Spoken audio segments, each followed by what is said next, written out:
to For the Need Foundation. Thank you all for being here.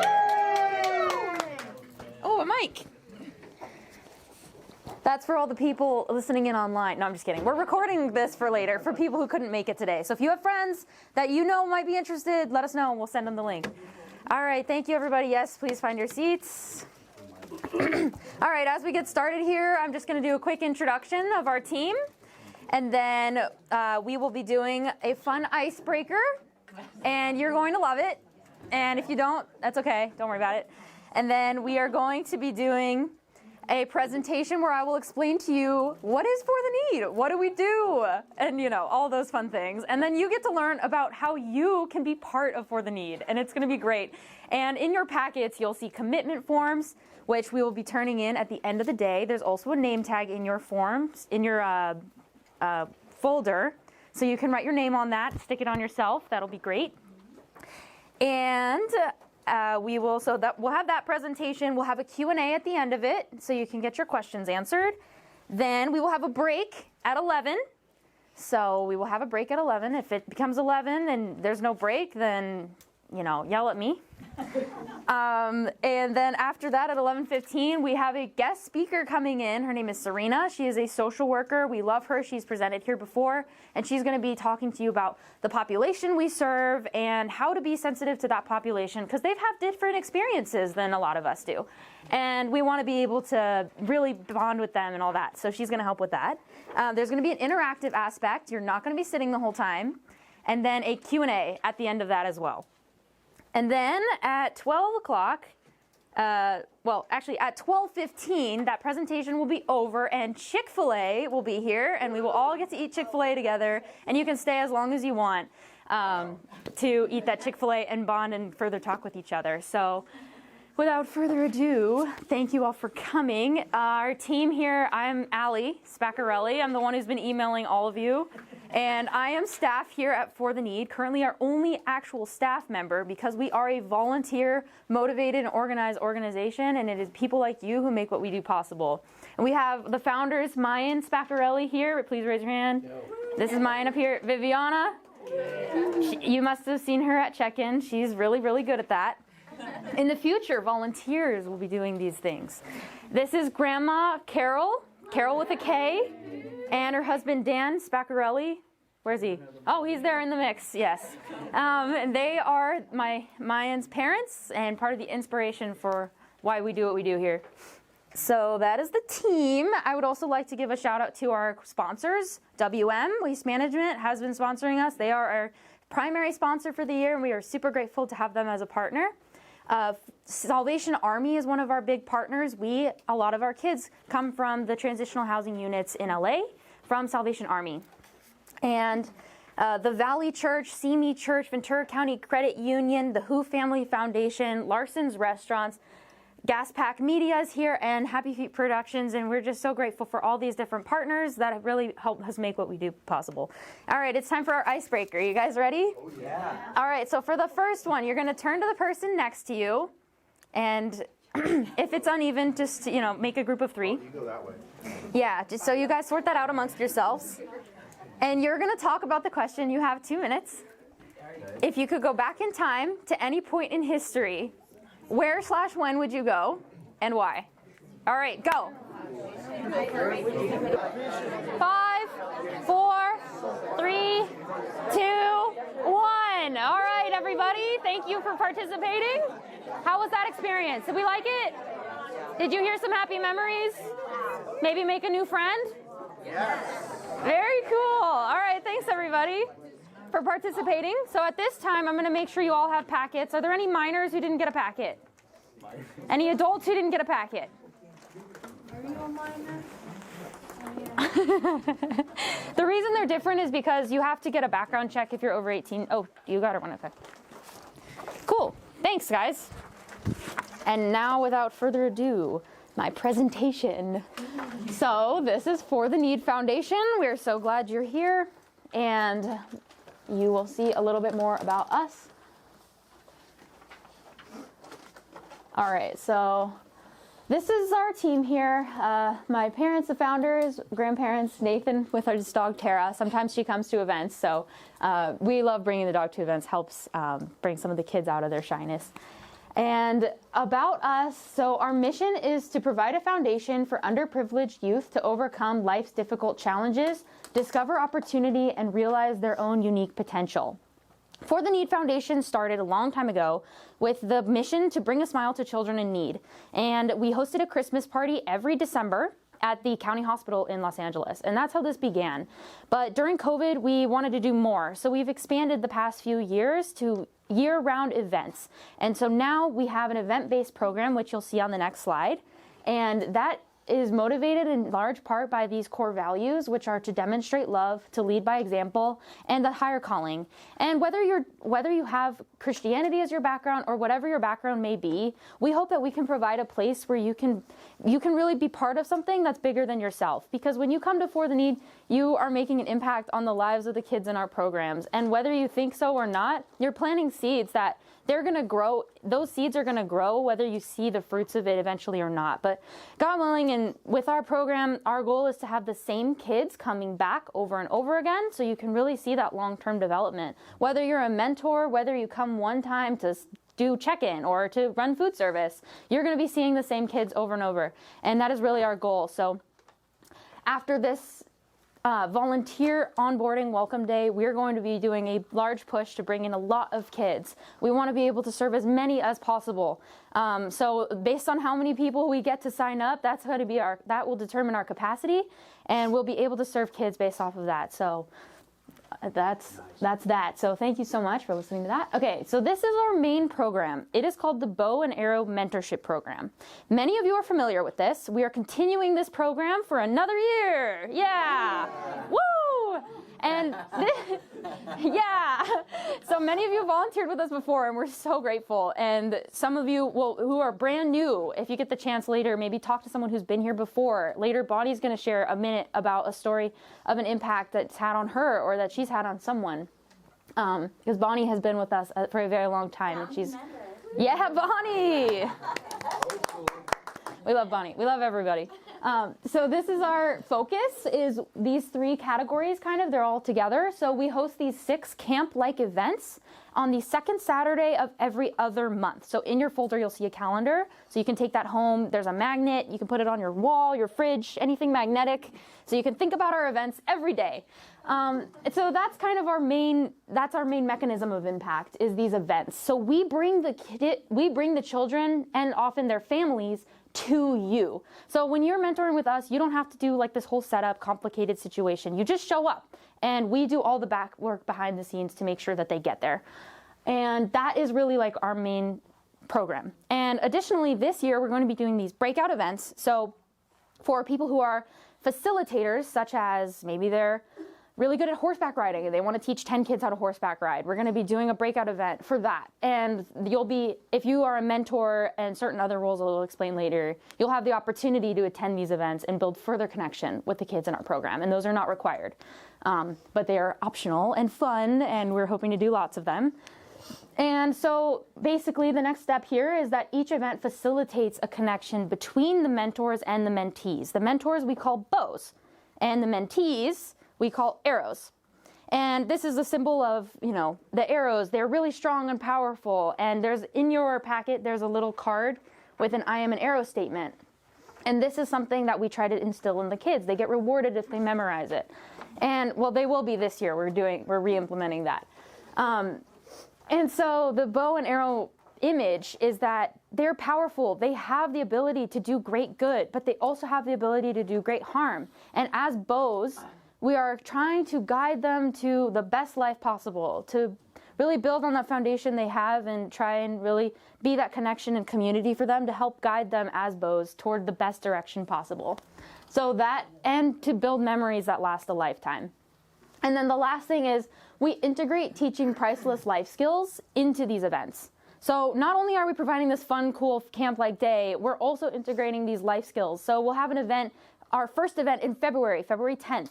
Is going to be a rocket launch day, and we've done this annually for the past 3 or 4 years. or we do a rocket launch day at the beginning of the year, and we teach the kids about how to set goals and how to aim high and reach for the stars. And that's our first event. So it's kind of blended in with the activity.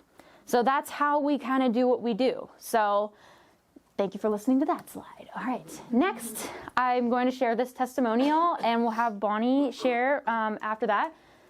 So this is a program participant's guardian shared this with us, the parent. She said, "This program has helped my son open up a bit. He is struggling with growing up and dealing with reality. For the Need makes him feel welcome, and he looks forward to being away from the city. The program has provided a fun and safe atmosphere and is helping him come out of his shell. He was given the opportunity to attend camp, which was something that I could not have afforded. He looks forward to many more years in the program." So that was really touching when we received this. We're just like, wow, you can see the impact that we're having on like even the guardians of the kids in our program. And Bonnie, if you want to come up, okay, let's go, Bonnie. And here, I'll just put this on. It's for the people online. Okay, I am loud enough, so that's why. Hi, everyone. So yes, I've been here since the beginning, and so Mayan, I know Mayan for a while, and we had talked back in the past about we'd been a part of many different volunteer organizations, but never felt like we connected. Like we never had the opportunity to know a kid, and I was so grateful to you guys for starting the organization because I feel like that's happened. But the most surprising thing to me is I came into it and I thought, well, I'm going to bond with a kid. But what was surprising to me more than that is bonding with families. So I have two examples where in the beginning, I remember the first day there was a family there, multiple children, the mother and the father, and I tried to go up to the mom and she just wouldn't even talk to me. I mean, we have different colored skin, who knows what her experiences are, but she just wouldn't speak to me. And so we just kept trying. I tried every event, and there was one boy in the event too that he wouldn't speak also, but I could tell you 3 years later, we now have a relationship with the mom. She talks to me about things with her children. The boy is speaking. So that to me is like something I did not expect. I did not expect to bond with families. And then there's one other girl that I love. She's a little person, so I'm probably the same size as her. But she has so many goals. And I think like just to hear these children and like the goals that they have and what they want to do. She wants to design clothes and she wants to do all these big things. And so to be someone that can help them imagine these goals and realize these goals, I think is so fulfilling. So I hope that you guys can experience that too. But it's been an amazing time and I look forward to this year.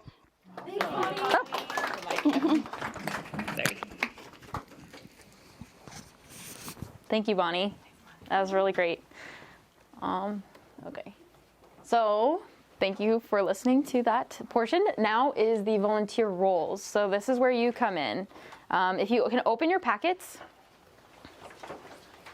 and turn to probably the last page or the second to last page, there's a interest/commitment sheet. It looks like this. So the back side of that, you'll see all the roles we have available. Oh, shoot. This one. It's probably a little small for you, Grandma. Sorry about that. So yeah, you can look at the back of that and just like read through it a little bit and see kind of the flow of roles. And now we're going to take a segment to discuss these roles, and you can ask questions about these roles and see where you might see yourself fitting in. So first off, we have Knox. These are one-time volunteer. There's no requirement. You can just show up. Well, you have to obviously tell us that you're coming, and you have to sign up. There is a requirement of signing up always, no matter what, because we promote safety, and that is very important to us, which you'll hear more about soon. So these Knox, they can just show up. You can be any age. We prefer 13 and up with parents' permission, 15 and up, if 15 and up as well. And 16 and up, well, it's included in 13 and up, sorry. 13 and up, we prefer for the Knox position. If they're mature, they can be 13 and older, but we really prefer maturity and that kind of thing. So if you are in, like, for example, like an honor society or something else where like you're getting volunteer hours for an activity, then you are welcome to come at that young age of 13. And this is probably where you will fit in and where you will see yourself becoming part of our program. So you start as a knock. Everyone in that younger age range starts as a knock. And then the next role is an anchor. So these are knocks who've been knocks for 2 events, and then you can be promoted to an anchor. An anchor is where you are part of a service team. You become part of that team. So for example, we have here like an Aero store clerk. And that will be like they set up the Aero store where the kids can spend their tickets that they earn throughout the day. And there's a team for that. There's a team for check-in. Bringing in the families, welcoming them, thanking them for coming, finding out their name and giving them their name tag. There's checkout, where you retrieve those, setup, breakdown, Ticketmaster, where you approve of ticket distribution. We are rolling out a new scanner this year where we will be able to scan in tickets. So we can have a Ticketmaster who's scanning in tickets for kids who are earning tickets. They love tickets. And so those are anchors. If you've been at our events in the past, those of course will count toward any of these requirements. And the next activity, or the next volunteer role is an archer. So if you have a special skill, such as teaching horseback riding, like I mentioned earlier, maybe scuba diving, although that would be complicated, but or cooking, for example, if you have some sort of special skill that you want to instill and teach the next generation, we are looking for people like you as well to sign up as these archers. And you are, the people like helping the bows and arrows launch. And so please, if you have any of those skills, please write that on your interest form in the other skills, or check all the skills that you have as well. So as I'm going through this, please be looking at your packet there and signing up for things as you see fit. So yeah, the only requirement for that is that you have a special skill or experience to share. And at our events, we will bring in these archers, and they'll come for maybe an hour or 2 hours, and they lead their activity, and then the groups will rotate and they'll lead their activity a few times for the groups. So that is a really fun experience. It's pretty low commitment. Usually you only have to come to one event or maybe lead a breakout event, and we help you facilitate all of that, of course. So those are archers. And the next is safety and security. So we have a safety and security team, and this is where the age requirements start coming in. You have to be 18 and up to do our security because you have to be background checked. You have to pass a live scan, which we will be providing here today, starting at our break. And so security includes things such as ensuring the safe arrival of our children, bringing them from the cars into the events, and then making sure that when they leave the event, they get into the right car. And we have a process for that. So it's a very big deal. If a kid gets in the wrong car, they go to the wrong house, it's a problem. So we can't have that happening. So safety is incredibly important. That's a minimum. But of course, there's other things we want to ensure as well, such as monitoring the premise, doing rounds, making sure kids aren't running away or escaping or ending up in the parking lot or anything like that. So safety and security are very important to us, and that is why we've made this a separate role this year. For the first time, it is its own team. So you will be responsible for reporting incidents and things like that. And of course, all of these will get more instruction as you sign up, as you check what you're interested in doing. So we don't need to go in all the nitty-gritty today, just a little bit of the nitty-gritty. And then, so yes, they have to do that and then attend the training, which you're all here, so awesome. Or watch the video, which we'll be posting in a few weeks. And then the next one is crossbow. So this one also has an age requirement, 14 to 18, although we will accept 13 with parents' permission, and with that, again, if they're in some sort of after school program where we can recognize that they're able to be a crossbow. So the goal of a crossbow is to become a bow eventually, to become a longbow or an intern. So the crossbows are younger age usually, and they will train alongside the bows, which you'll hear about next soon. So they will train alongside the bows. They become part of a group. So you're not going to be always one-on-one with the kid. You're also part of a group, and it's based around age brackets. And So yeah, so the crossbows will come in and they're more of the peer mentor relationship. So they're around the same age as a lot of the kids in the program, or maybe a few years older. So you really get to bond more like, hey, what are you doing at school next week? You know, it's more of that peer relationship. So that's our crossbows, and that is also a team. And your goal is to make friends with the arrows kind of as peers. And then the last one here, I'm going to skip to bow. So the crossbows are training to be bows. And the bows are, you know, most of you guys we're hoping will sign up to be bows. We want people who are over 18, who've passed our background check and who've attended the training to be our bows. And these are the people who are forming the most direct relationship with the arrows. And we facilitate that at our events, as I described earlier. So these bows are attending 4 of the 6 events at least. We hope that you can attend all 6 of them. We never want to waste your time. This is one of our goals, and we want you to feel excited about coming. We do hope that our bows can sign up for at least 4 of the 6 events to really provide that continuity for the kids in the program. Because a lot of them live unstable lives, and we hope that we can provide that stability for them. And this is really hard to do because people have lives, people are busy. So we hope that you can, if you want to be a bow, you can really understand that it is a time commitment, but it's not a lot. It's only 6 events a year. And the calendar is in front of you all in your packets. You can take that home. And the crossbows as well. We want to encourage that 4 to 6 events commitment for the year. So the bows and crossbows were really really encouraging and recognizing those who do those things. This year we will be having recognition systems as well, where we'll be announcing and leveling up people who've been at many events. So we're really aiming to have the same people coming back over and over. And we've had a lot of success with that in the past, where people like Bonnie, who've come for years, and we're so grateful, and her husband Joe, and now so many others of you, we hope will be part of that group as well. So that is the bows and opportunity. Oh, and then another thing we're rolling out this year, which we will have ready to go by February 10th, which is our first event, is we're going to bring in an app. It's called Mentor Hub, or potentially Push Far. We're deciding between the two. But the goal of this app is for you to be able to connect with the arrows between events. Yay. Yes, and we've had lots of requests for this, but it's been very difficult to find something safe.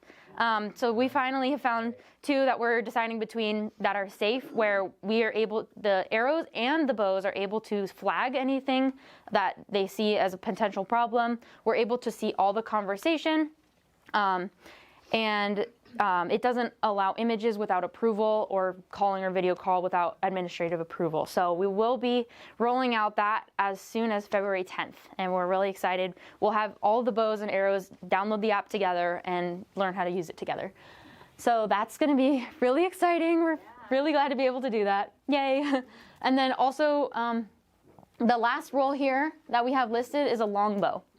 So this is also another position that is new this year. Those of you who've been here before might not know about this position, but as of up until now, it's been staff doing this role, and it's a lot because we have, maybe up to 100 people in our program at once. And the longbows, their goals are to build relationships primarily with the guardians of the children. So this is often one parent who is the mother or father of a whole household, or sometimes a guardian like an aunt or a grandma or something like that. So the goal of the longbow is to really be able to connect between events, and we will provide more instruction on this later, like if you sign up for this. But of course, our goal for them is to be able to call them and be like, hey, like, how's it going? Have you moved? Are you coming to our next event? Do you need transportation? We'll set that up for you, and things like that. It also is super helpful if you know Spanish for this role. So if any of you know Spanish, please sign up for this. We would love that. And the goal for that is, the requirement for that is also, unfortunately, age 18 and up, because you have to pass that background check as well. But if you are younger and you're really interested in this role, please talk to me, email me, write it on your form, and we can look into exceptions for that, because we do need more people for this role, and we can work together on that. So this does involve reaching out between the events, and some more of that instruction will follow if you sign up for that position, and it's going to be great. So these are our roles. Does anybody have any questions on any of this? Feel free to raise your hand. Dang, nice. All right. Very cool. Allie, is the longbow like with the golden bow on it? Yeah. Yes, you have a question? Yeah, I have a question. Yes, Lauren. You might have mentioned it, but I know that you said the kids are coming from LA mostly, but where Yeah. are the events? Are they here in Simi? That is a great question. As up until now, all our events have been in Simi, although this year we are looking to bring maybe 1 or 2 events to Los Angeles. However, February 10th is definitely in Simi. We have that location booked. And then, yeah, we're hoping to bring 1 or 2 events to Los Angeles as well. Because most of the kids are there, but the thing is the volunteer base is usually here. So trying to find somewhere in the middle is kind of going to be our goal for a couple events this year. And then the breakout events, we don't have locations for those yet because it might be like the beach or a Dodger game or horseback riding. So anyway, yeah, scuba diving. Yeah, surfing. That would be fun. So, yeah. Any other questions? Oh, how Yes? many people go to the breakout? Is it all of them? That is a good question. We will be inviting a select group of interested kids. So especially those who we've heard before. Usually the breakout events will be inspired by, hey, a kid will be like, hey, I love like skateboarding. And we're like, okay, let's find someone who's really good at skateboarding, who can like do a skateboard event. And then we'll have the kids that are interested in that, which we haven't worked out all the details on how to do that. We might do a blast and accept the first 10 kids that sign up, but it's typically going to be about 10 kids that go to a breakout event, not the whole program. That would just be insane. We're not doing that. So yeah, it'll typically be around 10 kids. How many kids do you normally have at an event? Thank you. Good question. So we have a list of like 70 that we invite. We typically have 40 to 60 arrive, like show up. So it's a pretty big range. Kids and parents? Kids, and then including the parents, it's more like 70, 80, sometimes 100. Well, it's pretty much never 100, but it's maybe 70 or 80, including the parents. A lot of the parents come to the events, but not a majority, maybe like 15. But often there's one parent for like 4 kids. So that's why the numbers don't make that much sense. Yeah, and then sometimes we'll have one parent for like, maybe 6 kids or something like that. And we do provide ages 5 through 18 activities. So if the kids are 5 to 18, they're welcome and invited to come to our events as well, and they will have their own breakout session. And then the parents have their own breakout session as well, so that they're not feeling like they need to be watching their kid the whole time and all of that. So yes, although this year we are hoping to invite new kids, more kids, based on how many we have capacity for, based on how many volunteers we can get. So How do you find those kids? that's a good question. It's probably the hardest thing to do is find the kids. But a large reason we're able to find people is because we have a partnership with Salvation Army. So we will go to the shelters. Oh, that's another thing I didn't mention actually. Bows and longbows and crossbows are going to have the opportunity to visit shelters with us. And this is our primary way that we bring people into the program. And so we'll go to the shelter. Sometimes we'll have a fun little activity with them. And we'll tell them about who we are and stuff. And people will sign up for our events. And then we provide transportation for those families. So that is a difficult thing to do. It's really hard to build trust with this population, just as it is with any population, but especially since they're far and, you never know what their life experiences might be. They're living in a Salvation Army transitional housing unit typically. So we would love to bring more people in to go to the shelters with us. And you don't need to have experience. It's super fun. Anybody can do it, really. The kids are often really excited to see us, and they love the activities we bring. It's super fun. So, yes. Allie, if you have children that are not part of the Salvation Army and children that you'd like to that would benefit from this program, how would you go about getting them involved? That's a great question. We also do take referrals. So we have several students from Simi Valley, or not students. Well, they are students as well, but we have several children and families from Simi Valley as well that we've taken off referrals. So we also do take referrals, and you can email those to info@fortheneed.org for now. And then we have a sign-up form that we will be sending out shortly. That is our next big push after this is over. We're going to be pushing to invite more kids, and we'll be having a form they can sign up online where we'll gather their information. So the Salvation Army shelters are a large part, but then also referrals, and we partner with Sinaloa Middle School, and their counselors have identified students in need from there, so we've been inviting them to our events as well. And we have some new partnerships on the rise where we'll be finding more people to join our program too. So that is the next step.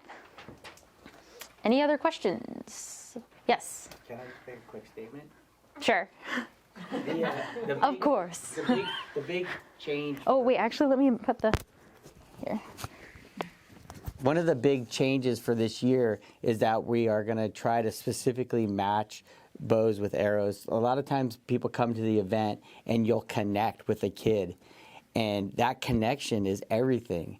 You know, finding out how they are doing, what they're into. We have a great connection with waste management. Some of these kids, and I was just talking to Mario, who's a legendary status. He's one of the kids that were in our program, and now he's a volunteer, but he was just talking about getting a job. And so if you were connected with him, if you were his beau, you could talk to him through that, and we have connections to actually getting them work. So it's just such a great thing to just actually form that relationship. And it's really a natural thing. You'll meet somebody that you connect with, and you're like, hey, I really want to pair up with this kid. And you'll have that connection, and now be able to talk to them through Mentor Hub, and then talk about breakout events. If they want to go horseback riding, maybe you want to go with them. Surfing. Steve, Let's go. Yeah, you know. Yeah. But that's the big difference. We're really trying to forge that connection. Thank you, Allie. Awesome. Thanks so much. I'll mic back. Oh. All right, awesome, thanks. Any other questions about volunteer roles? Cool, well, I hope you have all the information you need to fill out that interest form. Oh, yes, Alexis. If we do want to help run an event, like one of the special events, would we just contact you about what skill that is, or Yeah, that process? yes, put it in the form. So there's on the back side, there's an interest form, actually. That is our next slide. So we will go there now. Go to the back of this page. And so you'll check off at the top which role that you're interested in doing, committing to, interested in, so that you can receive more information about that for our next event. And yes, so you'll be hearing about that before February 10th. The next section is our calendar of events coming up, which is also on a magnet that you can take home and put on your refrigerator. So you can think about us every day. And it's also on a big printout piece of paper, the save the date. So those are going to be our event dates, and you'll receive the addresses leading up to the events and on our volunteer portal, which I will show you next, I think. And on this last section here is, as we grow and develop, we hope to empower our Aero participants in a variety of skills. And so please check all the skills that you have and other skills such as cooking, horseback riding, scuba diving. These are the examples I came up with, so you're hearing them a lot. But yes, if you have, yeah. So write down if you're interested in leading an event, you would check archer, and then you would write the skill in the skill blank very nicely. So we can collect all that information. We will read all of these. So that is that. And then of course, if you're not able to commit at this time, you can check one of the boxes at the bottom. Yes? So what if you are like a beau, but then like you want to do an extra thing with them? Like, is that going to conflict, or can you do two things, or how does that work? That's a good question. So bows, primarily the goal is to connect with the arrows at the events. However, if it's something that you can do as a breakout event, that will not conflict. And you could totally do both. If you're a beau and want to lead a breakout event as an archer, definitely check both boxes, and that'll be awesome. At the events, we can talk about making exceptions, but primarily the bows are there to connect with the kids, and then the facilitators are the overseer, and they're not really on that one-to-one level as much. So, And then you'll yeah. help us decide like what's going to be the best for us. Like, Yeah. okay. Like if you can commit to 4 out of the 6 events, definitely be a beau. Okay. That is awesome. We need that. But if you can only commit to 1 event or 2 maybe, then archer is probably more of a better fit for you. Okay, thank you. Yes. So, in the normal course of things, this is my first time.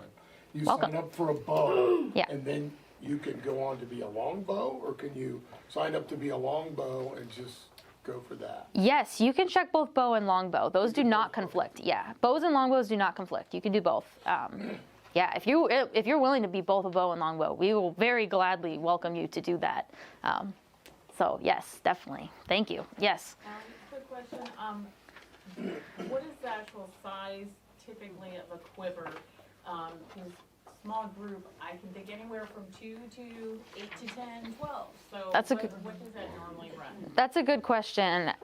In the past, it's been kind of big in a range between like 5 to 7 or 8, and there's 2 bows per that group. However, this year, we're hoping to make those groups smaller with more mentors, more bows, and more crossbows. We're hoping to make those groups smaller, but it won't be over 10.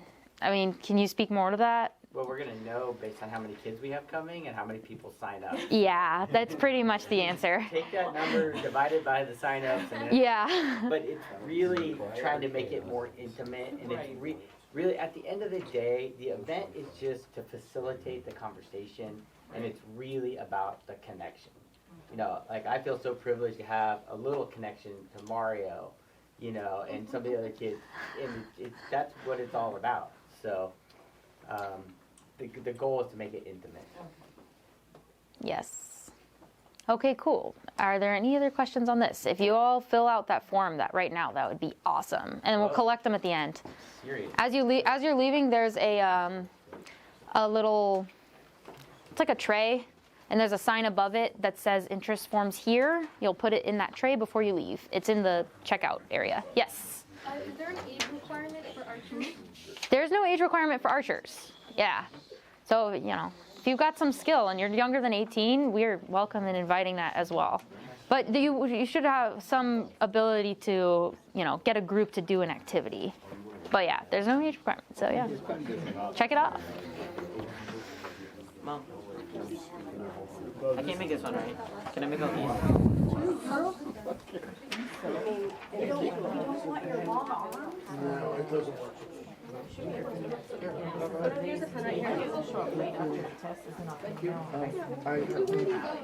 There should have been pens on all the chairs. So this is sorry, set in stone. I mean, you can always sign up for the events later, right? Yeah.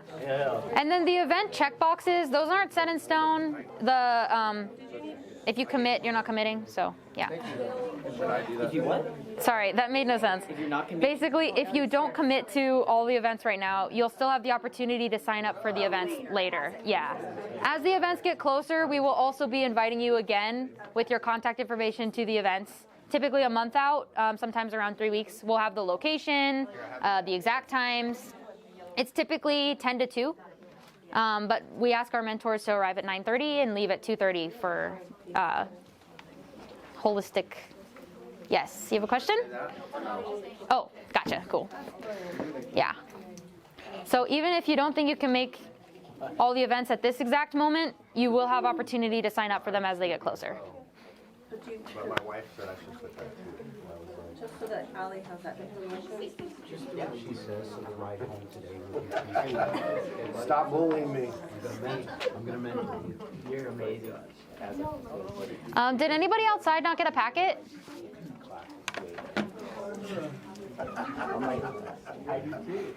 You guys all get packets? Hey, Serena, right? Oh no, Daniela. That's Sal's wife. Oh, you look a lot like Serena. Okay, anyway, welcome. Thanks so much for coming. Hi, thank you for being here. Yeah, no worries. Welcome.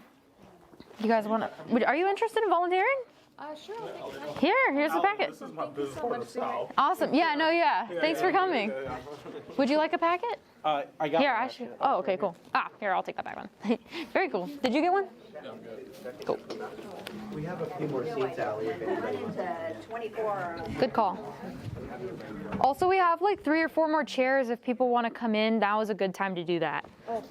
Yeah, no problem. Some of them are with the media companies, so they're more here just like to be with the media. So they're probably not. Allie? Yeah. I would like to keep this part, but I'm filling everything out on this side. We'll send it to you. Is that okay? Yeah. We'll send it out. We'll send everything out after. It's okay. Yeah. Or if you have an extra one of these. That is a good note for next time. Put it in the survey to print those as separate pages. Oh, you know what? Actually, we have extra. Wait, Dad, we have. Actually, you know what? We have extra folders because, yeah, we made a bunch of folders. So here, you take that one. Thank you. So you could even fill out on the one you didn't make notes on. Yeah. Dad, we actually had extras.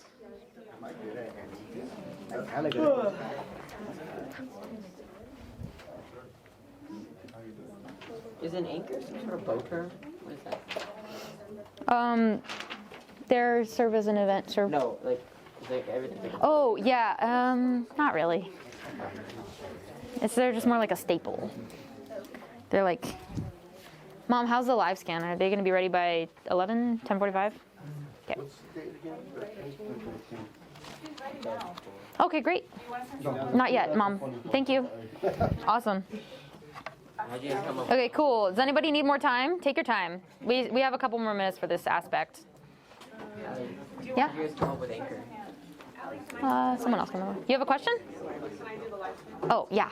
I'm ready. I can do the live scan. There is a bit more of our presentation. Darcy has to leave early, so she's gonna do the live scan now. But we will have a portion. Not ready. I need presentation. Yes, it's almost done. Settle down. Thanks, Steve. Question. You have a question? Yes. If I already did my live scan when I originally signed up, Once we get to the live scan, I will give a list of everyone we have, and then yeah. Yes, Lynette. I'm sorry, this question. If we're supposed to have volunteers and not occasionally, Yeah. so we're not going to run a event, we have to do the live scan. No. Okay, but if we want to do it just so we have it done for the year, You can do that. it's okay? Yeah. Okay. Another question. If there's any chance you will become a beau, you can do the live scan. But I'll talk about live scan in a minute. Actually, I might get to that. Is that done yearly? Yeah, annually. But yeah. Time sensitive. If they're police background, do they need live scan? Like she just went to the live scan, but she needs. Yeah, it's okay. Yeah. She's okay? Yeah, we wanted her live scan. Yeah. All right, so it sounds like we're getting toward our live scan portion. I still do have 2 more slides, but right now I'll just take a moment to talk about live scan.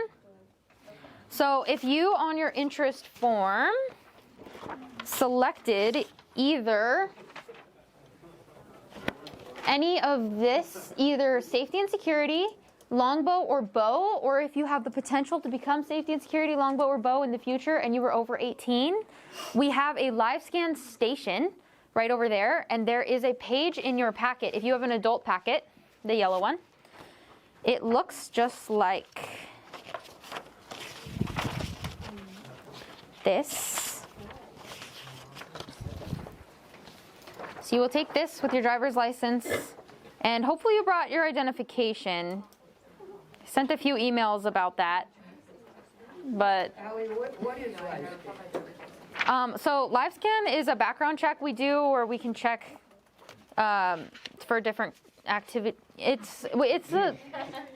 There's a certain clearance that people need to be able to work with kids, especially. There's a background aspect to it. It checks different databases throughout California and the federal agencies so that we can have it approved. And then we additionally do a Megan's Law check, which is a sexual offender, sexual assault list as well. That's not 100% the accurate terminology, but we check all of that as well, but we'll do that after today and make sure that you're all good to go.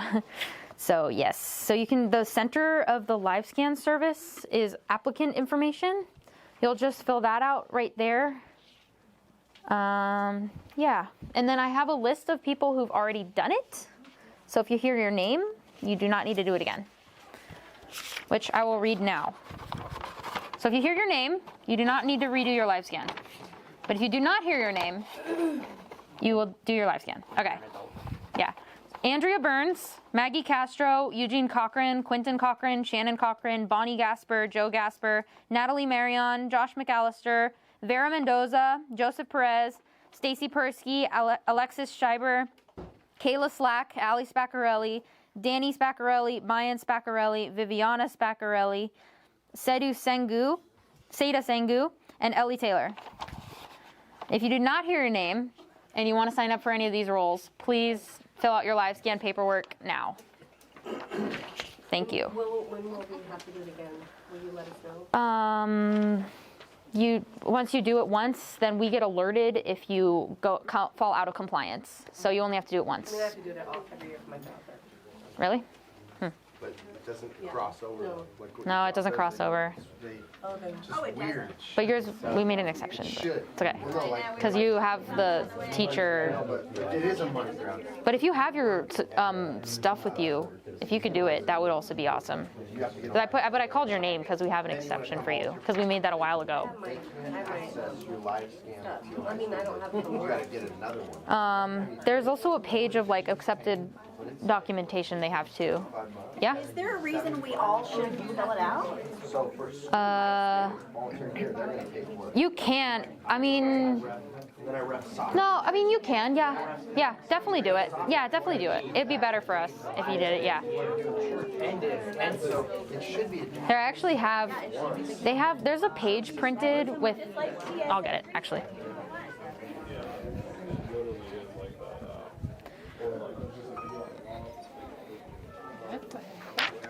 Now we're gonna roll. Thanks so much for coming. Hey, really quickly, if someone comes and they don't have all their documentation and they need to come back, they can take one of these flyers. Okay. I have an extra one of these I can fill out for Grant because he doesn't know his social security number. Oh, yeah. They're in the packets. So if you're... No, no. We always talk about your hair. We always talk about your hair. I love your hair. Oh, I think this is just permission. So there's also another page in there called permission for materials. If you could sign that as well and turn it in before you leave. There's another tray for this to be turned in at the checkout area, which is the same place as the check-in area, where you can turn that in. And if you're a minor and your guardian or parent is not here with you, you can take this home and bring it back, or when they pick you up, you can sign it and bring it back. But yes, we will need the permission of materials from everybody as well. Even if you've done it before, just do it one more time. I'm sorry, but you know, annually, it's good to have these things updated. So. Right now it's snowing another. They're getting dumped. Thank you, Alec. Good stuff. Thanks. Also, if you're 17 and turning 18 this year, I would recommend you also do the live scan. Thank you. Oh. Are you turning 18 this year? Yeah. Shoot. Whoa. Dang, that's crazy. Mario's turning 18 next week. Happy birthday. Dang, happy birthday, Mario. Then actually, yeah, Mario, if you're turning 18, so then yeah. I don't know if you're gonna have all your information with you. We'll have to figure that out. Imagine you're running and you have to do that. Andrew's all, no. Day, month, year. Allie, No. volunteer, right? For the live scan, do we put our names? You just fill out the applicant information. Yeah, only fill out applicant information in the middle. Sorry, I'm not. It's okay. It goes month. Yes. Very good idea. The magnets are very good idea. Thank you. Sorry the QR code doesn't work. It's a little too small. Thank you. It's on your fridge. Think about us every day. I like the slogan. Put it on your fridge and think about it every day. Or I like to put it on your wall. I'm like, wow, what kind of walls do you have? We have Awesome. for my wife. She ruined our last refrigerator with all her magnets. Yeah. And so I think she Serena, hi, welcome. Thank you so much for coming. Until I got in here. Oh, you're great. No, welcome. Here, actually, there's a seat right here. You're welcome to join. Damien, can you give her some space? Crowd you have here. Thank you so much. I'm glad you're here. We're almost done here. I've got... I love doing this too. Do you fill out the live scan? Yeah, in just a few minutes. Yeah. I have to go to my car to get it. Should I wait? Yeah, wait. There's a burning break. Yes? Yes? You have a question? Not exactly. You have all the information we've got. Rocket Day is the first one, though. That'll happen. Yeah? Like, signature is kind of like a cursive, it's like an autograph. You can write whatever you want. Imagine you're a famous person. But if you're a minor, yeah, exactly. But if you're a minor, your parent has to sign it anyway. Here's mine. Wait, Ali. Yes? Can I sign the warrant? Yeah, it's FTN guests with a star. Ali, can I do the... All lowercase. Yeah. Yeah, you can.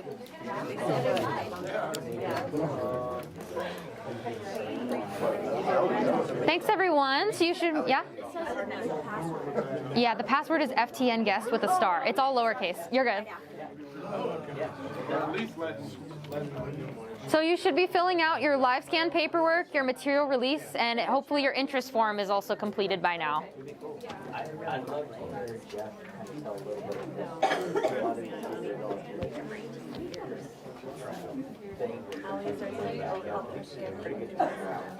about No, they're good. They're from the media company. And then I have one more slide before we can get started on our live scan and our break, which are going to happen concurrently. And then the live scan is going to continue. So once you finish your live scan, you can come back in, and then the next person who needs a live scan will go out to the live scan station, and they'll work with the live scan team. They are directly to the left of the check-in area. There's some signs, so you should follow the signs, and you'll go there. So yes, that'll be the live scan. And then I have one more slide where this is a fun little aspect that we added this year as well. It is a volunteer and donor portal. So you can find this by going to the website, which you could do now if you want. You can pull out your phone and go to the website so you could see how to find this. Whoa. And from here, you'll be able to see all our events when they're happening. You can be able to sign up to volunteer for them at these little tabs here. So you go to the volunteer tab on our website. This is a screenshot of that with an arrow. Looks good. The arrow is not on the website. I added that. So you can click volunteer, and then you can scroll down and click log in here. Even if you don't think you've set a password yet, you'll have to create one. But we have your email. So if you use the same email you used to sign up with today, then you have an account with us and you can create your own password. So you'll do that once you log in. And then, yeah? There was a question over here earlier. When you go in there, does it tell you what the event is? Yeah. As everyone's signing up, they might want to choose. We don't have all of the themes announced yet for each specific event, but we do have the first day is Rocket Day, and the last, which is Aim for the Stars, Reach for the Stars, and the last day is the Reflections holiday event. So that'll be like Christmassy themed and like Santa and stuff like that. So we have the first and last themes picked out, and the middle ones we're still working on. Right. But yeah, you can at least see the dates, so you can select the dates if you want, and then you can change what your email subscriptions are. Password, visit our website, and then our YouTube channel where we'll have the training once it's uploaded. That's amazing. Thank you. How do we what's this website? So if you go to fortheneed.org, and then you can click volunteer tab, and then you can get in through there. So yeah, that's the only way to get into it, because it's a private, it's for you guys and the donors as well. So you'll see donation history, but you can ignore that if you don't donate. It's not an app. It's not an app. It's part of our website. Okay. Yeah. So that's pretty cool. But yes, it is shared between volunteers and donors, so you're going to see the donor history. And then before February 10th, we're going to add the Arrow family portion so they can log into their portions as well. So you'll see that. You can just ignore that. Whoa. Yeah, so thank you. This was really fun. It's kind of a lot of work, but it was, I think, worth it. So you can have more visibility, so you'll always know when things are happening. Okay, and last but not least, this is the Q&A, but we already did most of the Q&A. This is our contact information. It would be great if you all save this. So if you have questions, you can reach out to us. This is our office phone. It's right here. It's an iPhone. You can send pictures. You can send text, group texts. Wow. You can call, FaceTime. That is our office. That is our office phone number, and then our office email, which we read all of those emails. They go to me and anyone else who's on our team at that time. And then our website, of course, our Instagram and Facebook, which you should totally follow. Keep up to date on everything we're doing. And then now, you know, the live scan paperwork materials release at this time. For everything. And you guys have been so amazing and wonderful and great. We are going to take our break, and at this time we can form a line for live scan, eat some more snacks, and we will meet back in here at 11:10 for Serena's presentation. Awesome. Good job. Should they sign up first to live scan? So distracted. They were already going through that one to do their training. That's okay. The live scan thing. All right, everyone, we're going to get started. Thank you all for being back in your seats. We are super excited for our second portion of the day and last portion of the day. We have lunch at 12:15. Yay! Chick-fil-A! Although we are starting a couple minutes late, so it might be 12:20. Please forgive us if that happens. I apologize, but it will not be over for 5. All right, so if you remember the person in front of you for live scan, please note when they come back in, you will go out. And please be as least disruptive as possible. Thank you so much for obliging to that. This is Serena, and she is here. Woo! And she is going to give you guys some techniques, tell you a little bit more about how to be sensitive to the population we serve, and things such as that to help you give you the confidence that you need to be part of our program. And if you're wary, if you're nervous about anything, hopefully by the end of this presentation, you feel more at ease and ready. Oh, hey, welcome. Hello, welcome. Hopefully at the end of this presentation, you feel more at ease and ready to do all those things. And then if you have to leave at any point, just make sure you turn in your forms before you leave. There's 2 trays in the checkout area. So if you have to leave, please turn in your forms, and then you can head out. Thank you all so much. And without further ado, I will get her a water, and Serena will be presenting. Good morning. So I'm going to get started because I talk a lot. First, I want to start off, full disclaimer, make sure you get my good side. I didn't know there's media in here, so, you know, make sure that you're not getting this side, just this side only. They're both good. I appreciate that. You have to move on. And as I walked into this room, this is a little bit different than last year, I noticed some, you know, young faces. Thank you. Yeah, you're stealing my joke. I mean, you know, I was just going to point you out. Clearly, there's some young faces and some very young faces, and it's really impressive just to see the diverse population in here as I talk more about, you know, the work that I do and the presentation on how to support unhoused youth. I hope that it becomes more of a conversation and not just me like standing here lecturing. So with that being said, I'm going to get started. Feel free to raise your hand if you have any questions. My name is Serena Nguyen. I'm a licensed clinical social worker. What that is a therapist, that's for short. I know a lot of people, when they hear social work, they think that I'm there to take the kids away. And so I always start off introducing myself, the work that I do, because it's a little bit different. Right now, I'm working as a school social worker in Simi Valley. I've been here for 3 years. I was the first to be hired. The school district noticed that there was a need, and with the funding, they were able to hire on my position. Prior to that, I worked in the LA County doing very similar thing, going to different school sites as a psychiatric social worker. And I work with many different populations. Our unhoused youth is just among one of the vulnerable populations that I feel very blessed and grateful to work with, because they tend not to open up. So when they do, and it takes a very long time to feel safe, as you will experience that as well. So don't be shocked, because it happens to me too, as somebody who's been doing this work for quite a while. It takes them at least 90 days to really trust that person to open up and be vulnerable with you. So don't be surprised. Don't feel like I'm not doing a good job because this kid is not talking to me. Just know that it's going to take time. The more consistent you are, the more that you show up, the more that you be there and just support them without any judgment. Just know that it's going to work. I'm going to jump into the presentation, I promise, but I do like to connect with the audience. I'm going to tell you a little bit of a story about why this work is important to me. When I was very young, I lived with 14 other people. They were my family members in a 2-bedroom, 1.5 bathroom condo. So I slept in the kitchen with my parents. So when we're talking about unhoused youth, we're going to talk about the definition of what that is. I think that in our mind, we think about unhoused youth just mean that people are living on the street. But there are so many different definitions of what unhoused mean. It just means unstable living and bad condition, although my situation was not horrible condition, but sharing a very small space with other people, especially as a young person growing into her teenage years, was very difficult. And it was volunteers like yourself that really made a difference. I had a lot of trouble growing up, also like adjusting to the new country. I'm looking at Sheila over there, and I'm gonna give you that highlight. I was really shocked when I saw her here, and I got really nervous because you know, she was one of the what was it called, adult leaders at the church that I went to. I promise you as a volunteer, your work is so important. You know, organizations, nothing can work without your soul, your heart, and the investment that you put in to these young kids. So with that being said, we're going to get started. So here's a little agenda. Oh, so sorry.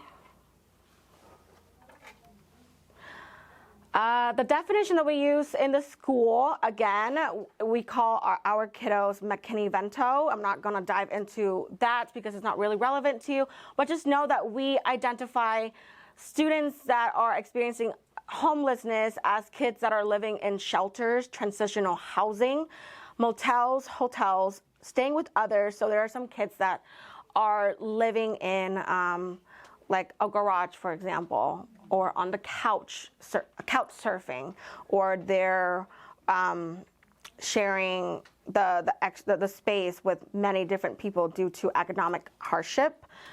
And the last definition is unsheltered. This is more of your like normal definition of unhoused, right? Are the kids or people that are living on the street, in the cars, at the parks, or just public spaces.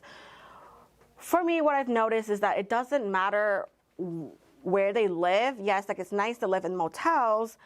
It's nice to have some shelter. It's nice to stay with, staying with other people. All of these three examples might be a little bit easier than those that are living in unsheltered places, but how it affects them is still very similar.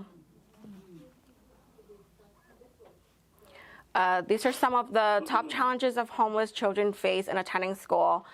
We're not going to dive into this, but just know that there are many different reasons as to why they don't attend school, and then which leads to the cycle of poverty, right? Because if we don't get an education, we cannot get a decent job, we cannot get ourselves out of the constant cycle of having no place to go, working really hard, and living in poverty. So again, the work that you guys do is really important because you're giving them these skills that their parents were not as blessed to be able to learn at a young age. So this work is really important because it's going to push them and help them and guide them into a better future. This is some of the things that as a school districts we do to remove the barriers from our McKinney-Vento students so that they can obtain their education and hopefully get into higher education and eventually move out of poverty. Mental health stressors. A lot of our kiddos that are unhoused do face are at a higher risk for sexual and dating violence, substance use, and suicide. I'm going to spend some time talking about trauma-informed care. I know I talked a lot about this last time, talking about the ACEs, so I'll try to not repeat myself from last year, but also give the information that is still relevant for our new folks. Having a trusted relationship with at least one adult during childhood is associated with lower risk of mental illness. I just want to use, I'm going to read it one more time. Having a trusted relationship with at least just one adult during childhood is associated with lower risk of mental illness. I had a really rough life growing up. And it took one person to just look at me and say, I believe in you. I trust you. You can do it. What do you need? How can I help? And that made a difference. These are the 4 R's of trauma-informed care: realize, recognize, respond, and resist. So we want to realize this is why we're doing this presentation. This is why we're talking about it, so that we realize the widespread impact of trauma and understand potential paths for recovery. Trauma changes your brain structure. It actually, there's a book, it's called The Body Keeps a Score, if you're interested in, I see some head nods, so you're familiar with it. Being exposed to trauma changes the way that your brain shapes, the physical structure of it. It also changes a lot of the way that neural pathways are being connected. Then what it does is it affects the way that you connect with other people. It affects the way that you think. It affects the way that you behave. And so by recognizing the signs and symptoms and symptoms of trauma in our clients, family, staff, and others involved with the system, then we can respond appropriately. We respond by fully integrating knowledge about trauma, procedures, and practices. And I'll give you some of that examples, because I don't want to say that 100% of the kids that are walking into your events and you're getting your services have experienced trauma, but I can say 99.999 of the kids that are walking through the door have been exposed to at least one traumatic event. We resist re-traumatizing children as well as adults who care for them. So talking about how do we take care as the person that are providing the support for these kids, for these families that are really struggling. You all will have access to the slides. I don't want to spend too much time onto this. I do want to give us some time for an activity towards the end. But last year I talked about the ACEs, which stands for Adverse Childhood Experiences. There was a study that was done by CDC and Kaiser, I forgot what year, but it involved at least 17,000 participants. And what they found was that anybody that has at least one adverse childhood experiences, they used 10. It talked about substance abuse in the home, any type of abuse in the home, has your parent ever been incarcerated, to, what else was it? Oh, mental illness. Did I say substance use yet? There were 10 of them. I can't remember all of them. But if you have at least one of them, your risk of disrupted neurodevelopment, social, emotional, cognitive impairment, adoption of health risk behaviors, disease, disability, social problems, and it could also lead to early death. Again, it goes back to trauma affects the brain affects your thoughts, your body, along with your behaviors, which could lead to all of the above. Just some more information on childhood trauma, long-term and common causes. So, what do I do? Trauma-informed support for children. One, we always try to create safety, and I talk about this for the classroom as well. Create safety. What does that mean? So when you're thinking about the events, you're planning the events, how do we create safety for these kids? Because these kids might be coming from places that are unsafe. How can I make you feel safe when you're here? These kids might feel maybe you are safe right now, right? Even though they're here with you, they still feel unsafe. What can I do to help you? Regulate the nervous system. So our amygdala, that's a part of the brain that's responsible for fight, flight, or freeze. It's a really helpful thing. It's a part of the brain that kind of keeps you safe, right? If you are going on a hike and you see a bear, you're not gonna be like, oh, what should I do? Do I hug this bear? Do I run away from this bear? Should I have a picnic? Like, no, maybe, right? Your amygdala is there to protect you. Oh, I'm in danger. So now I'm gonna some people, I'm sure you can pop it up on YouTube. Some of these people are trying to fight a bear. Some people are like, run away. Some people freeze. What's you don't have to tell me, but you want to think about, like, what is my response? So some of these kids are doing the same thing. Whether they're here, whether they're in experience a real traumatic event, or they're in spaces, but then they get triggered because I smell something. I see something, I hear something, I touch something, I taste something that reminds put myself in a moment that was really terrifying. I'm gonna act out. The amygdala, so calming down the nervous system by certain activities that we will talk about, helping them through the 5 senses. Regulate, let's calm you down, you are safe. Let's bring you back to the moment. You're safe. You're not there, you're here. Build a connected relationship. It's just, I guess, as simple as that. Building a connection with somebody can already, again, it's gonna take time, but once they identify you as a safe adult, they can just look at you and know that you will not hurt me. Support development of coherent narrative, so having a conversation with them about it, offering like structure, routines, letting them know ahead, this is the agenda for the day. This is what it's going to look like. In their life, a lot of these kids don't get that. They don't have a structured routine. They don't know what's going to happen. That's why anxiety comes out, right? Kids, of course, we don't want to be like so rigid with our routine and structure, but at the same time, having some can really help alleviate some of the anxiety. Build social, emotional, and resilient skills. So what can we teach these kids when they're experiencing strong emotions, when you're feeling sad, when you're feeling scared, when you're feeling anxious? Here are some skills. They can take away, they can practice, you practice with them, you model it for them, and that's how they build these skills. Foster post-traumatic growth. There are certain qualities and skills that can help people be resilient and overcome, and survive devastating trauma. And they can find, eventually, we're not saying like right now, but eventually they can find purpose and meanings in their own past by creating, like for me, it took a while, but I can find the meaning and purpose as to why I went through what I went through. Building trust.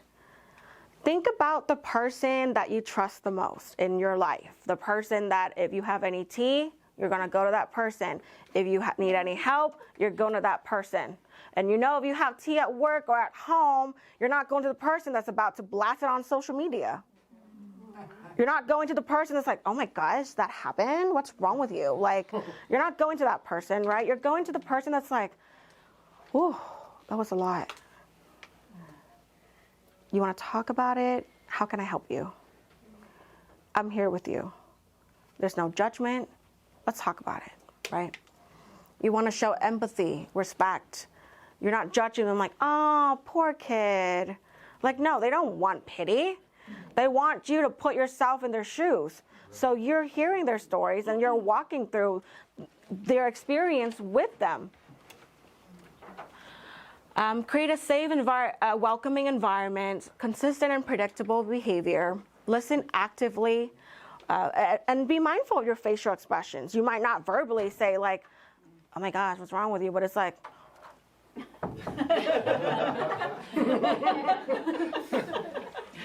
I do this.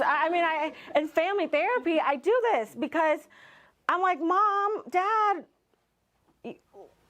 you're not saying it, but I can see on your face. Yeah. What do you mean? Oh, right. So practice in the mirror. Look at yourself in the mirror. When you talk, when someone's talking to you, what is your face doing? What's your hand doing? Like, oh my God. Right? Your body's going to respond. It's natural. Be mindful of that. Understand and address their needs. I might not know all the answers, but let's go to somebody that can. You don't have to walk this road alone anymore. Provide choices and autonomy. A lot of these kids are coming from places that they don't have choices. You have melons, different melons out there. You have honeydew and cantaloupe. What do you want? For them, it's just like, here, this is what you get. That's all you get. Give them options. You want a red crayon or green crayon? Don't just give it to them. Just for them, just even that little thing. I'm talking about my toddler because he'll have a tantrum if he doesn't get to choose. Certain things you can't choose. You can't choose what day the event is going to happen, but I'll give you options, this activity or this activity. And that means a lot to them. It feels like I'm in control of the situation. And it's very powerful. Be transparent and honest. Not too honest, like age appropriate, but be honest. Like, I'll be honest, this blueberry does not taste good, right? Building positive relationships with families. I always talk, in my work, I'm like, I cannot just do this 1 hour a week with this kid and send them back to the same home. I bring the families in because they're going back to the same family all the time. I'm not going to be there. I've had a parent that's like, oh my gosh, Serena, you can really calm him down.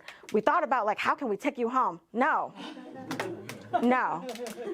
How about let me teach you, Mom? It's a single mom. the skills so that you can be home and take it with you so you don't need me. I'm weird that I'm trying to work myself out of the job, but I really want you to make sure that you have the skills to keep going. Celebrate their strength and achievement. I have a slide talking about strength-based work, so I'm going to hold off on that and maintain confidentiality. It's a small town. It's a very small. I grew up here in Simi Valley, so I know how small it is. So if you're going to have to break confidentiality, talking to somebody about the kid, just remind yourself that there's a reason for it. Maybe you're seeking for some help, but it's not like, oh, look what I did for this kid in a bragging way, but more like maybe use a different name to protect that person's privacy. And just always think in the back of my mind, like, why am I talking about this kid? Why am I sharing their story? Communicating to the needs. So what I talked about earlier is the fight, flight, or freeze response. Just expect that, they're going to respond in some kind of way. And when I don't know if you guys got a lot of like the kids that are like aggressive, but if they do, try to stay calm, go down to the level. I'm short, so I'm already there. But if you're tall, bring yourself down, like, get to their eye level, sit in a chair, let them, so that you're not like this, talking down to them, and that really can make a difference. Flight, just make, again, this is more for the school setting, but if you have a safe place, if they're feeling like really antsy, like, I don't know if you noticed, but I was nervous before presenting. And so what I did was I felt all of this adrenaline going inside of me, and I'm like, if I sit here, I probably will have running thoughts. But what I did is I walked around. I just keep walking until I burn off that cortisol, the stress level. And that's what's really important. If you're noticing a kid that's like, make sure he doesn't have to go pee-pee. Then you ask, do you want to go on a walk with me? Because they need to burn that off. If they're freezing, like they're kind of shut down, withdrawn, or they're kind of completely out of it, want to make sure they're physically okay, like they had food and like there's no medical reasons. Use some grounding techniques, kind of like breathing, 5, 4, 3, 2, 1, 5 things you see, 4 things you hear, things like that. So to kind of get them back in the moment. So they're daydreaming. Kids daydream too, except they might be daydreaming not about like, oh, what am I gonna do this weekend in Solvang? What am I gonna do at the beach? Like they're probably daydreaming and think about things that are tough. And then if we're not able to stop them before it gets worse, it's going to be a lot harder to de-escalate them. So again, just be mindful. Scan the room. Button pushers. Let me see. I'm doing really good. I have like 8 minutes left. I just want to brag because I never get that happen. Good girl. Thank you. I'm going to take a break. Any questions so far?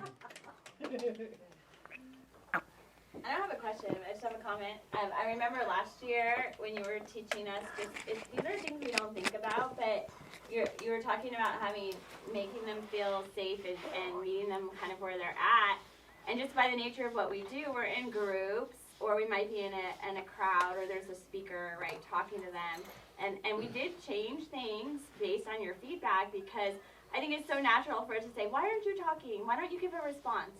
And that's not okay, right, by what you helped us with. So thank you for that. And I think we have to be mindful, because it sounds like not a big deal to call somebody out from a stage, but it is could be a big deal for someone. And so we just have to be careful and know where they're at. I appreciate that. I totally remember that I said that. Good job, me. You're right, because a lot of the time these kids are coming from really bad situations, and so they tend to sit back, and they'll choose the back, right, just to observe the room, just to make sure, who are you? Can I trust you? Like they're observing, and they will step out, once they feel a little bit more safe. Kiddos that have been through some type of abuse, physical, sexual, verbal, might be button pushers. These are the kids that are just keep bothering you and like test you. And I mean, often in the classroom, it might look like, I'm not doing this. No, and like throwing a pencil at like their friend, trying to just trying to push their teacher's button, right? If you see that, just know that these kids, in their head, they already know adults or just people in general are not safe. I know that there's some of you are not adults, but people are not safe. Adults are not safe.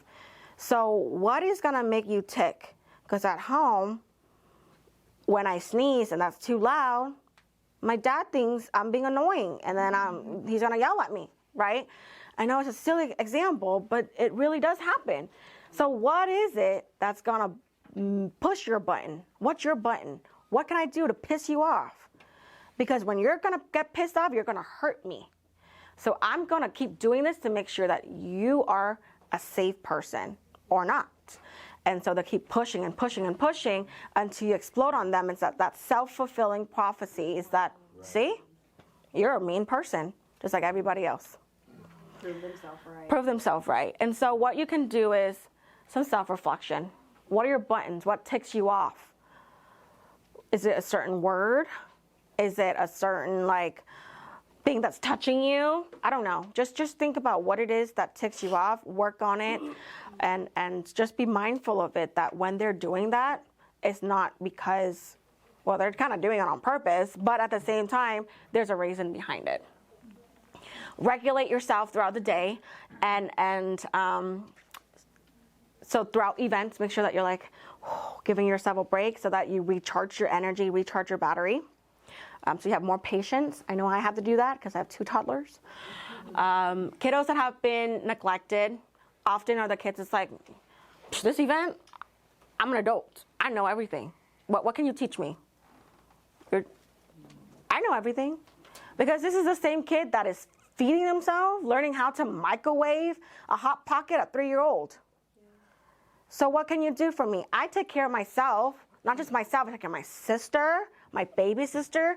I'm taking care, and I'm talking about like a 4-year-old, right? I'm taking care of my mom or dad who are too drunk to take care of themselves or too high on drugs to take care of themselves.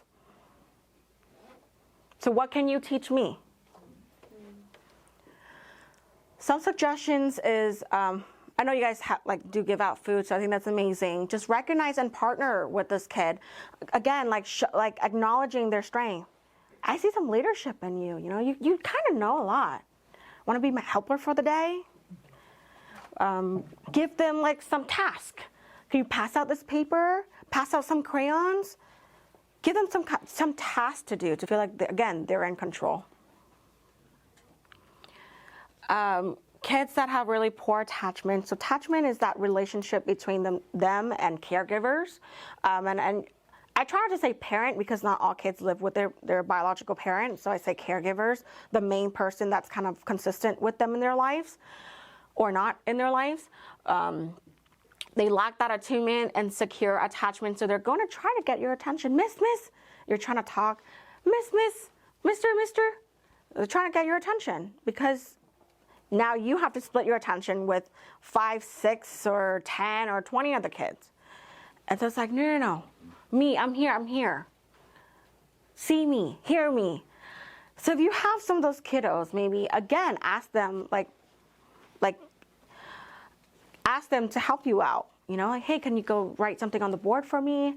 Or if you have some time and if you really know this kid, fill that bucket of need. Maybe before the meeting or an event is going on, pull them aside and just like, hey, how was your weekend? Or like, hey, how did you like the food? Hey, I saw you were dancing to that song, like, good job, or whatever, you know, like have conversation with them, check in with them, fill that bucket so they don't feel the need to go and get it throughout the event. I don't know. Okay, so with medical trauma, these are the kids that we might never know like what's triggering them or why they respond the way that they do. For example, our NICU babies, they don't have that verbal or they don't have much of a memory as, you know, like a toddler would or a young child would. But they have memories because their 5 senses, remember, they feel and hear and see and taste everything. What NICU can, like preemies can be very traumatizing, and for a lot of these kids, constantly doctors touching them, the smell of the glove, there's certain, like the heart monitor, beep, beep, beep, beep. To us, it's not a big deal, but to them, it's like, ugh, I'm irritated, I don't know why. So even though we don't know what it is, we can still kind of help them regulate the emotion and like calm and ground them and be in the moment so that they can continue through the day.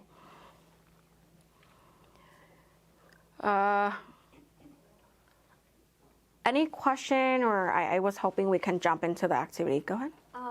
There have been a few instances that I've experienced personally where a lot of the kids we have do come with a sibling. So it'll be like 2 sisters or 2 sisters and a brother, you know what I mean? And so a lot of the times there will maybe be one of them who will attach to a specific adult here in our program. Like I have a little girl who attaches to me at every event, and so, but I notice that when I am trying to pay attention to like the other kids in my group, she gets... It's not for you, that's for me. Stop talking, it's too long. I'm just kidding. Go ahead. She gets a little jealous and then starts to shut down. But I have to attend to another child, you know what I mean? But then she wants me to only pay attention to her. Or if I pay attention to her sister, then both the sisters start to get angry with each other because, you know what I mean? They're fighting for your attention. Exactly. So how would you recommend with that when a kid is visibly getting upset or distraught that we're having to focus on other children? How do we make sure that they also still feel included once they've already started to shut down? Yeah. How old are they? She's like 6, 5. Okay, that's good. Okay, that's kind of normal, like sister, like, you know, sibling rivalry. Yeah.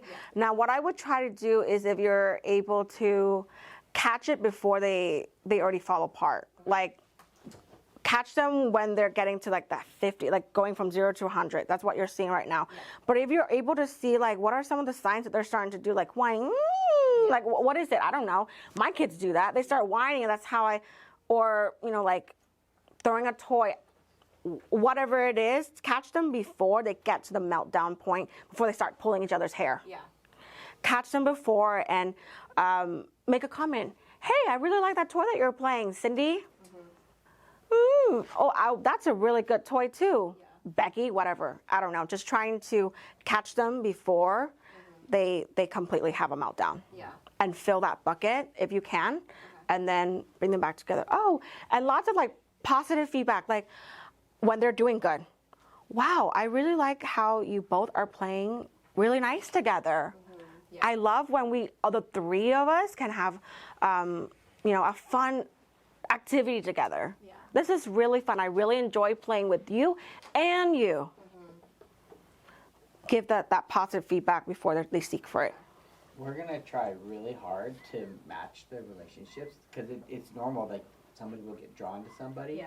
And then hopefully for her sister, she'll get matched with somebody else to give it individual time, because the event's just there to kind of provide some of the support for like being able to help these kids, but really it's about the relationship. So that's our really big hope, that we'll be asking you, who are you linked up with? Yeah. And it'll be specifically that, and more time to just have that direct relationship, so you can have those great conversations and fill their needs.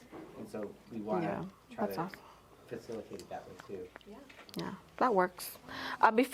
Great question. Before I jump into this, I think I'm just going to go through the last few slides. The strength-based approach, pointing out things that are positive about these kids that you're serving, because trust me, they're not thinking about it at all. I can tell you that in every single session that I have with kids or even adults, I'm like, all right, tell me things that you don't like about yourself. And it's like, it's like word vomit. Awesome, now let's talk about things good qualities. Dead silent. What are those? What strength? You know, things that you like, you feel confident about, or things that make you special, talents. I don't have any of those. They're not thinking about that. So bringing it out of them by even reflecting, hey, you know, I saw that you drew this, and that looked really awesome. Or I'm trying to think about like the activities that you guys do, or like if they speak up or answer. Like I really like that you answer that. You're really starting to, show your voice. I like it.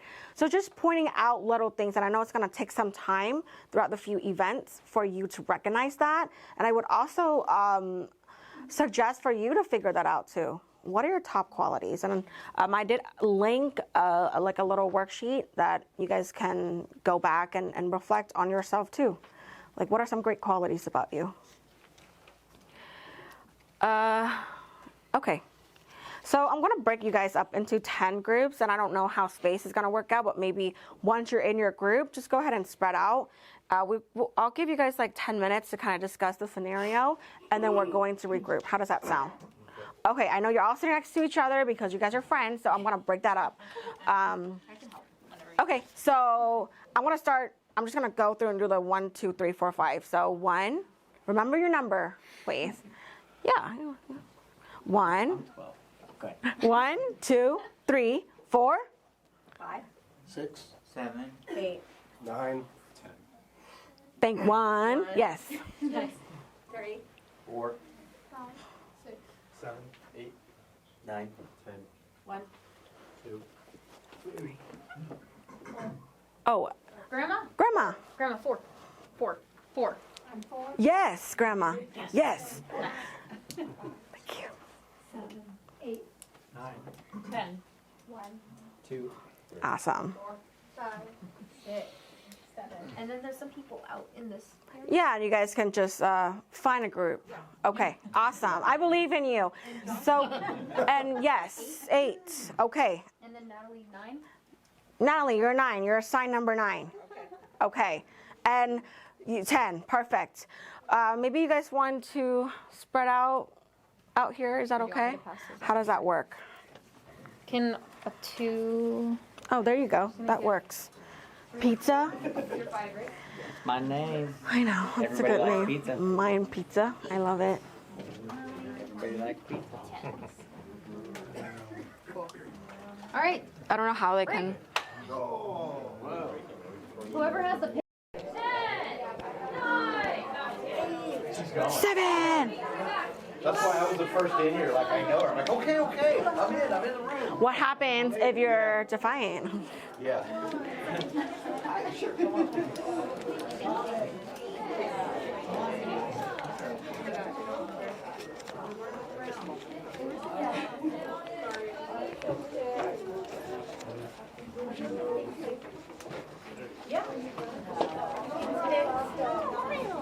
Sorry.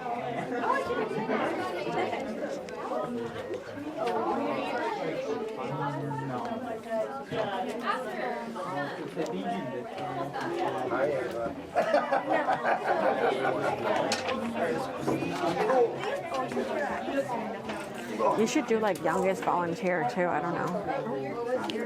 If you have extras. I wish I brought stuff. Waterfall. Oh, it works. Oh, I never seen that. Waterfall. Shh. It's a lot better than me go shh. Right? I just make you do the work for me. I do that in middle school. Yeah. Awesome. It works. It does. I'm not trying to expose age, but raise your hand if you're under 18. All right. Can we all like give them a like? Honestly, I know this is not part of my presentation. I just want to like say that I'm just so proud of you guys for just being here. Just know that like you're not on social media, you're not on your TikTok, you're not on your game, you're not, just for you to just be here in the moment. It's really amazing because this is a part of your life that you're learning, who am I as a person? And so the fact that you're here, you're exposing yourself to different opportunities. Again, I know you're like, oh my gosh, you're putting me attention. I don't like it. But you should be recognized. And I'm just really proud of you all for doing this, for just being here, on a Saturday of a long 3-day weekend. Who did that to you? Early at 8 o'clock. Gosh, it's just incredible. So, oh, sorry. Still, that's really early for a teenager. So I think that you guys should really recognize that. going back to the scenarios, we're going to highlight like a few scenarios, but any comments from the floor, like what you guys notice, just any thoughts that pop into your head? Like, oh, activity, I gotta talk to these people. Like what? What is it? I think number one was the best group. Bias.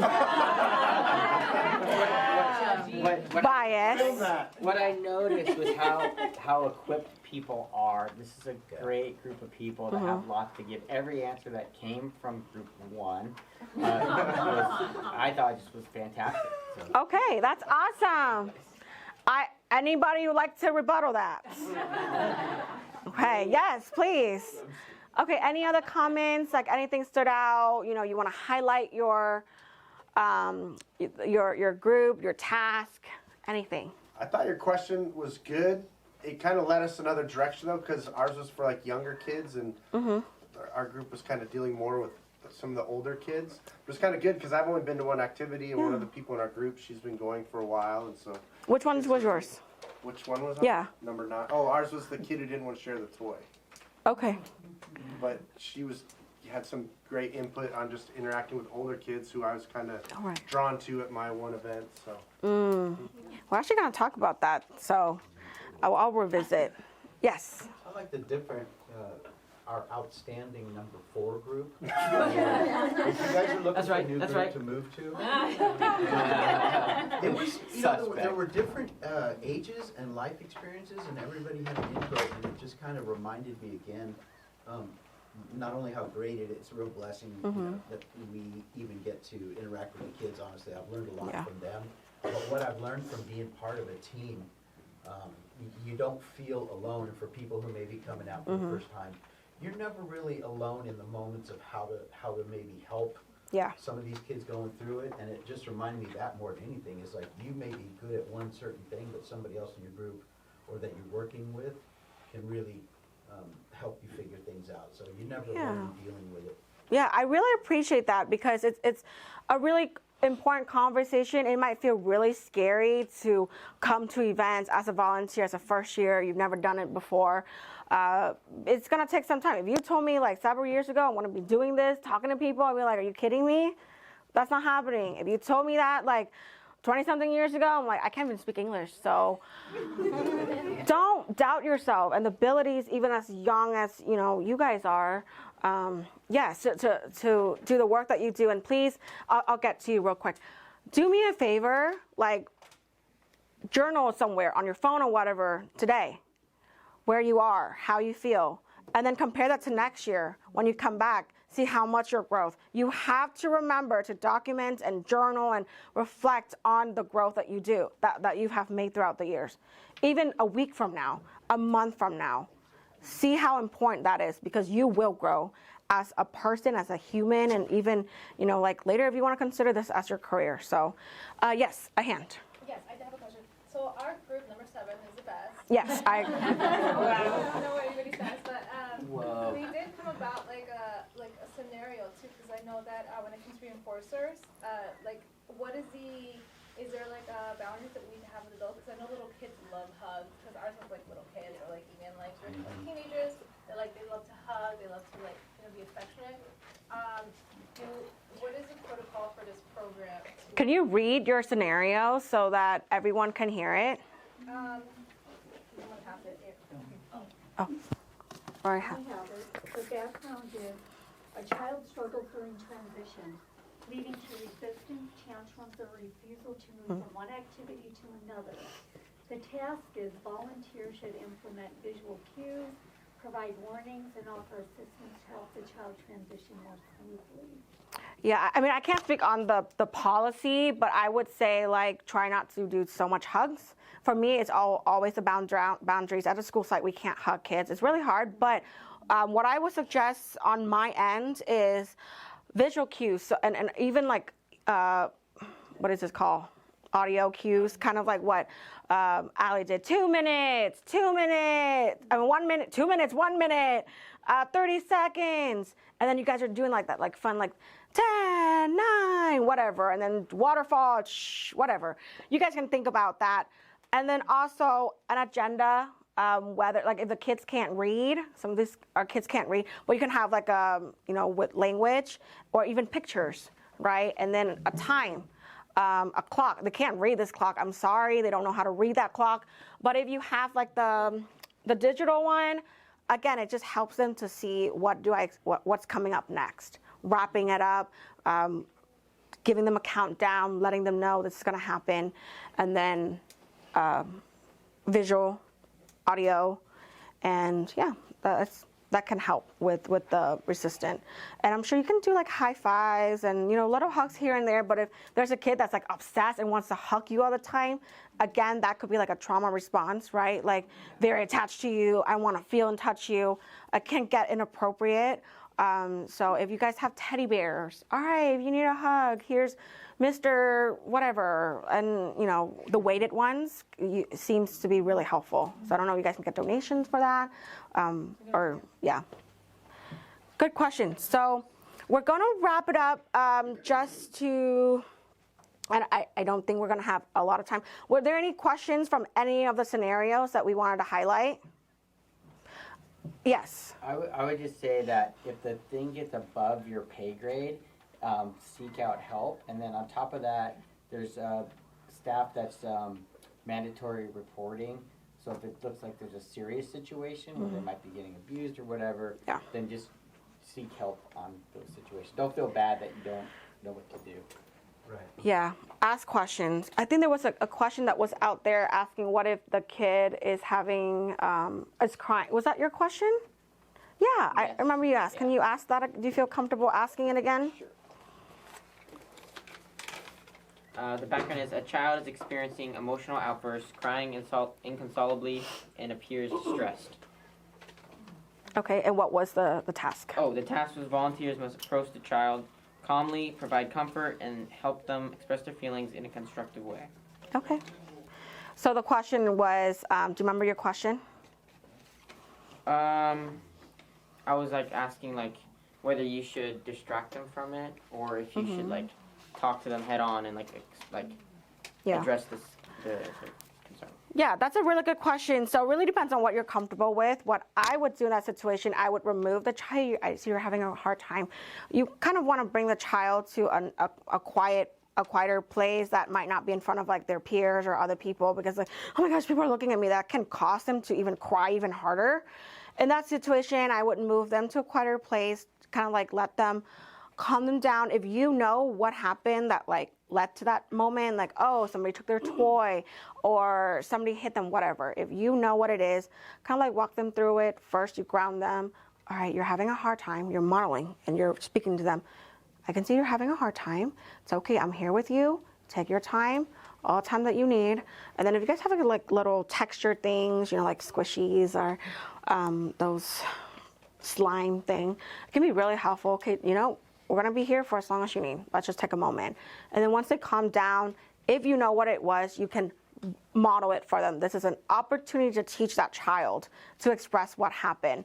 You can ask them first, let's talk about it. What, can you share with me, what happened?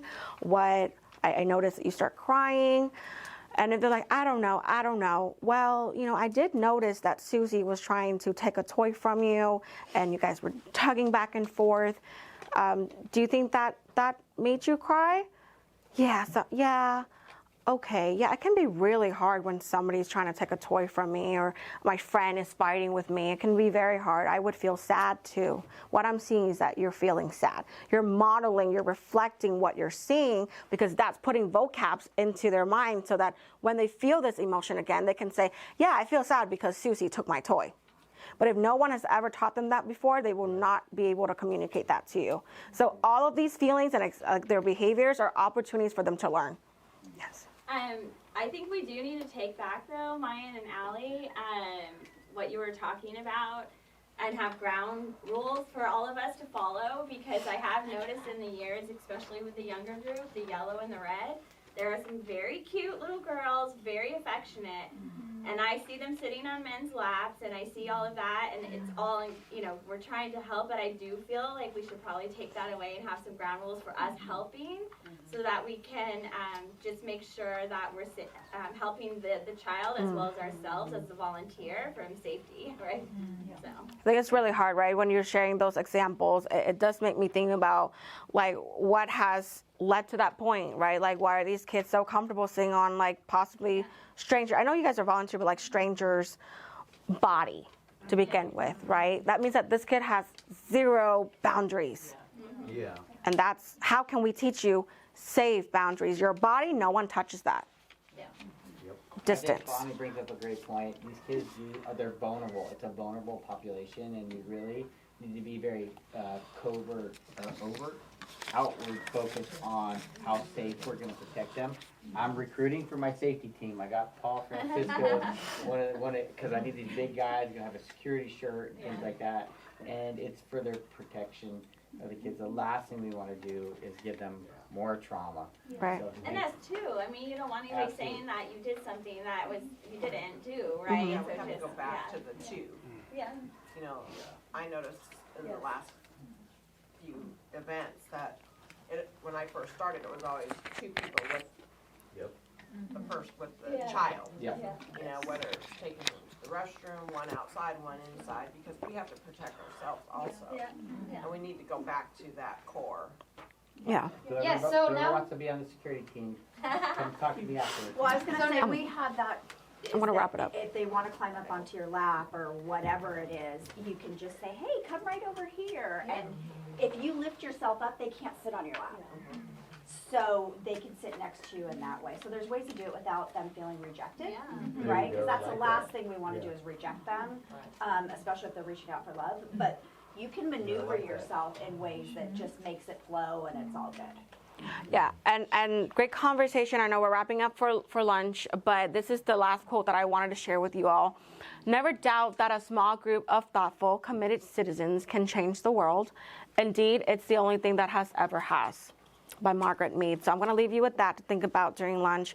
It's really important work, the things that you're doing, this organization, and the work that, again, just teaching these kids life skills and just everything, and being that safe adult or that safe person. So have a good lunch, and thank you for your time. Thank you.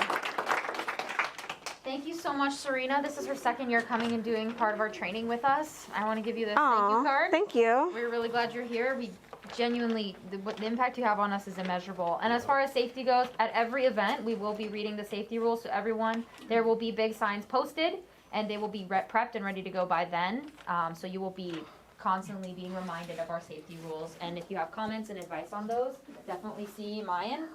We are still in the process of making those as best as we possibly can to protect those kids. So we will have those at every event. Lastly, giveaway time. You guys ready for some giveaways? All right, this is the last thing, and then we're going to lunch. Okay, so for the first one, I'd like to recognize who the first volunteer was to arrive, which I think was Alexis. Was it? I don't know who was. There was a tall guy before you, but he left already. Oh yeah, staff was here before. I think it was Alexis. Alexis, I'd like to recognize you. Would you like Bath and Body Works or Starbucks? I thought it was a Home Depot. Oh, that one is for the special one. That's a special gift card. Thank you for coming. We're not going to do that at every event, unfortunately. But at least for this one. I appreciate it. Next is if you can name all the volunteer roles without looking. Oh. We've got Starbucks and Bath and Body Works left. Can anybody? Maybe. All right, let's hear it. There's the Nook, the Anchor. Wow. The Archer, the Crossbow, the Longbow, and the Bow. Wow. And the Security and Safety. Wow. Dude, I think you're cheating. Starbucks or Bath and Body Works? Bath and Body Works. Are you an honor student? Wow, that memory is something. That was very fun. All right, the next one. You want a part-time job? We're hiring. The next one is who brought the most referrals. So I'm thinking if you were referred by me, Viviana, Mayan, potentially anybody else who referred you, we're going to go through a show of hands. So if you were referred specifically by me, like from my email, from my situation. Oh, that doesn't count. Let's go. I got 1, I got 3. Let's go. 4. Yes. Okay, I got 4. How about if you were referred by Viviana? 1, 2, 4. Okay. All right. If you were referred by Mayan, if he came to your event, all right. Nobody wants to admit it. That is going to take I don't think anybody else was referred that many people. So I wanted to recognize you, even though you're very involved and you kind of have to be, but there's a I'm going to get burned because she's got some awkward honeydews to do. Anyway, it's a Home Depot gift card. I know that they feel obligated to do a lot for us, but they really do go above and beyond my parents. They're always asking, how can we help? How can we do more? My mom helped with the food today, and as you can see, it was a large part because of Mayan's great enthusiasm and efforts to bring most of you here today. So thank you. All right, I've got 2 more. All right, who can name all the core values without looking? There's only 3. I can't even do that. Grandma? I mentioned them somewhat quickly. Okay, all right, how about, what are the 3 normal responses to threat? This was from Serena's presentation. Oh, Angela. Fight, flight, freeze. Nice. Nice. The F's. The 3 F's. The chicken is running away, Allie. The core values are demonstrate love, higher calling, and lead by example. Oh. So I'll keep this one. No, I'm just kidding. I'll give you another opportunity. If you can name the fear center of the brain. Oh. Bree. Nice. Oh. That was pretty close. Mickey something. And without further ado, please enjoy the lunch. Yay! Thank you all so much. Oh wait, we're gonna pray. We're gonna pray for the lunch. Can we get a volunteer to pray? Joe. Thank you. Great. Father, thank you so much, God. First of all, letting us all get together here to be on a team, to do something bigger than ourselves, Father. Thank you for the hearts that are here. Thank you for the food and all the presentation, everything that's gone on for us today. In Jesus' name I pray. Amen. Amen. Please help yourselves.